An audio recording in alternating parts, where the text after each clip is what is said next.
devenue donc fantôme. Elle a servi de décor pour des tournages de films et des publicités notamment. Elle a également été décorée en plage pour le plaisir des voyageurs de la ligne 10. Mais bon, elle ne servait donc pas à grand-chose. Alors pour la réhabiliter, la mairie de Paris et la RATP avaient lancé un grand concours. C'est le projet Terminus qui l'a emporté. Un marché souterrain, un bar à cocktails et un restaurant verront donc bientôt le jour sur les quais de cette station fantôme. Tu connais le taux de pollution dans le métro ou pas? Alors moi, avant de me faire manger dans le métro, il va y avoir de la marge. En tout cas, c'est une première mondiale à Elle est Paris. pas utilisée depuis des années, cette station. Mais c'est pareil, elle est dans un couloir. C'est une super écoutez, idée. vous allez pouvoir avoir réponse à toutes vos questions, car nous sommes avec Joachim Hazan, qui est le président de Novaxia, la société à l'origine de ce projet. Ah, mais Bonjour, très Joachim. bien. Bonjour Joachim. Bonjour, alors je suis pas déguisé en maille à l'abeille, mais je suis bien là. Eh bien c'est dommage, on vous laisse Joachim, parce qu'on parle qu'aux gens déguisés en maille à l'abeille. C'est une obligation. Joachim, c'est quoi cette histoire? Parce que les taux de pollution, on en a entendu parler il y a 2-3 mois, là, sont gigantesques dans le métro. Moi, j'avais pas envie de manger dans un endroit pollué. Mais déjà, je pense que vous l'avez jamais fait parce que c'est une première mondiale. Ah bah oui, ça j'ai jamais fait, oui ça. Et en fait, effectivement, c'est un défi à la fois technique, réglementaire, et comme ça n'a jamais été fait dans le monde, c'est donner l'accès d'une station de métro qui est abandonnée depuis 90 ans à près de 400 personnes. Hein, il y a 2 quais. Ouais. 2 quais, la surface du projet, c'est 550 mètres carrés. Et permettre à ces 400 personnes de venir manger, de venir faire leur marché dans une ligne de métro qui fonctionne toujours. Comment on vient? En métro ou par dehors? Alors, déjà, comment on y accède? Déjà, il faut forer et creuser des escaliers.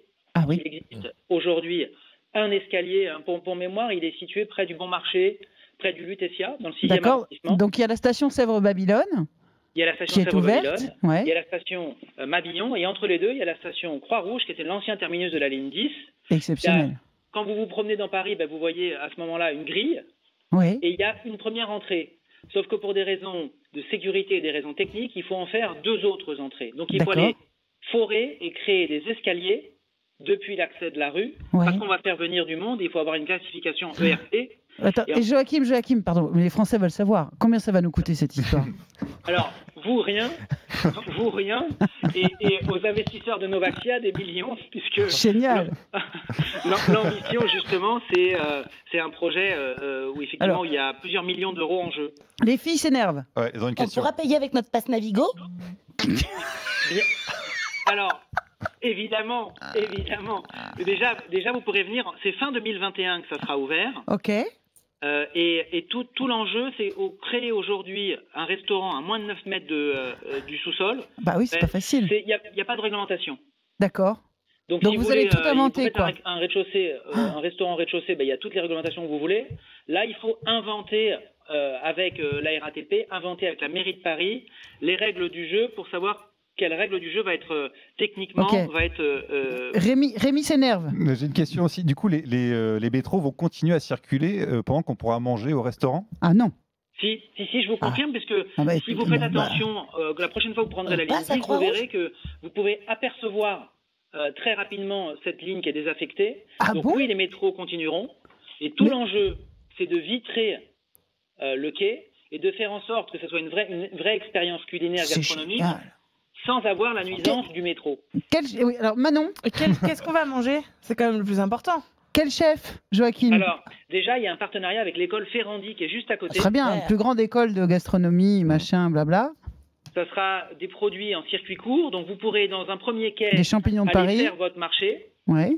Vous choisirez des produits locaux. Cher? Non, ça sera pas cher. Ça sera des produits qui seront des produits locaux. Vous venez de me dire que ça allait vous coûter des millions. Moi, je pense que ça va être cher quand même. Alors, on a 50 ans pour rentabiliser l'investissement. Donc, on va le faire. On pourra faire on pratiquera des tarifs qui seront des tarifs tout à fait, abordables. C'est-à-dire dans le cahier des charges de la mairie de Paris, d'ailleurs. Et une fois que vous aurez choisi votre citrouille, vos tomates et vos pommes de terre en circuit court, vous pourrez aller vous les faire cuire, si j'ose dire, par un chef de l'école Ferrandi. Ah, mais c'est génial. Joachim, je crois que votre prochain projet, ce serait d'ouvrir un supermarché sur le toit de Notre-Dame. Alors, je ne sais pas si j'irai jusque-là, mais mon dernier projet, ça a été d'installer le premier hôtel flottant sur la Seine. Et c'était un pari qui paraissait dingue. Et ben aujourd'hui, si vous allez, ça s'appelle le Off Paris Seine. Oui. 58 chambres d'hôtel posées sur la Seine devant la gare d'Austerlitz. Génial, vous m'invitez? J'ai très envie de voir. Quand vous voulez. Très bien. Et sinon, de la drogue, vous en prenez beaucoup ou pas, Joachim? Parce que vous faites que des trucs délirants quand même. On fait des trucs audacieux. C'est génial, bravo. On fait des prototypes et on aime bien aller là où personne ne va chez Novaxia. Eh ben c'est super. Réservez-nous 5 chambres. Hein. Et 2 tables. Oui, voilà. Bravo Joachim. Oui, 2-3 bouteilles pour le coup. Là, on va pas. Franchement, bravo. C'est une sacrée histoire. Bravo. Belle Merci, aventure. Joachim.